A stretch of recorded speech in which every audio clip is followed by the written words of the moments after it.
I'm joined in by the president of the HNYF, one of the social organizations here in the state of Meghalaya, who's going to talk to us about the peace talk between the HNLC, the government of India, and the government of Meghalaya. So, Sadon, since you've been chosen by the HNLC to lead this talk forward, how are you going to go about it? See, first and foremost, I welcome the proposal of the HNLC to be the representative from the part of the HNLC regarding this peace talk. So, as I can say, as an interlocutor from the side of the HNLC, the first step for me is to meet and have a discussion with the interlocutor of the state government, namely Bapi Asdakar, and maybe as time demands, with Sir Mishra also, because he is the coordinator on regarding this peace talk between the central government and the state government. So, how did the HNLC come about to choose you as the interlocutor? We are regarding this agenda for the requirement of peace talk.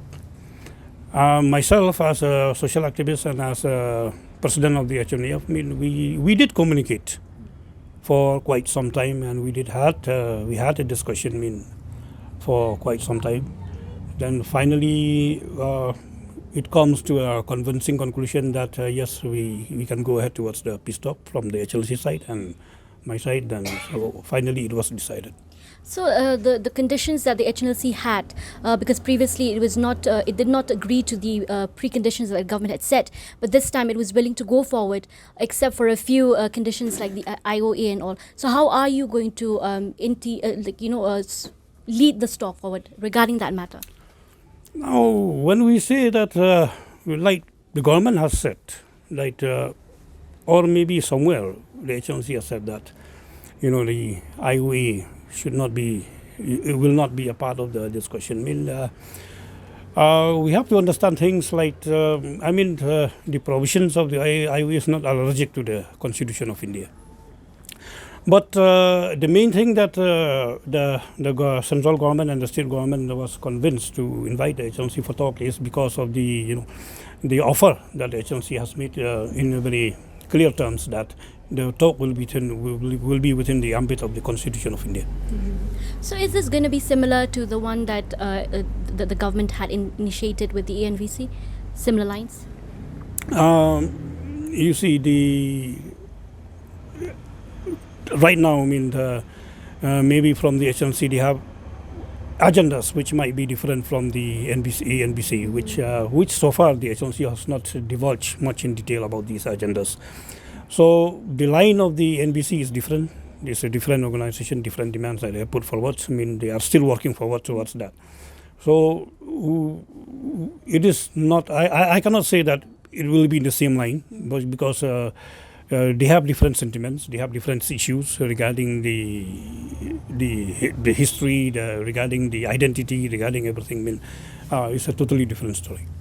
Have you received any word from the government of Meghalaya or the government of India in this regard? When are you going to meet?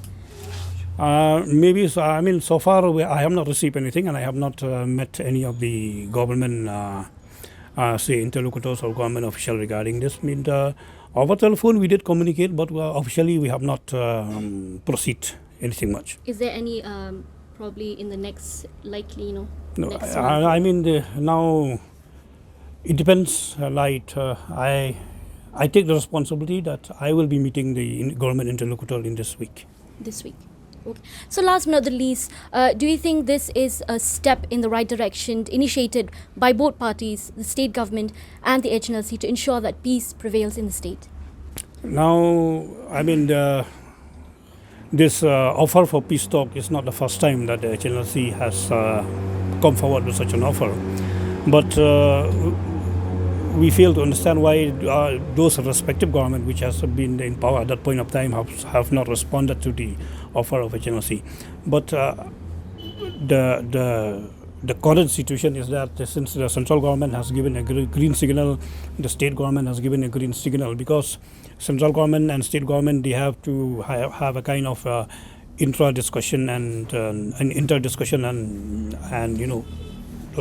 feedback seeking from each other as to invite or not for a talk. But the situation now is that both this government, the state government, the central government, has shown a green signal that the HNLC can be invited for talk, because without the green signal, the government won't go ahead to appoint interlocutors. I mean, Sir Mishra and Sir P.S. Khar. So by appointing these two interlocutors, it only proves that the government is interested in inviting the HNLC for talk, and we hope that thing will move forward.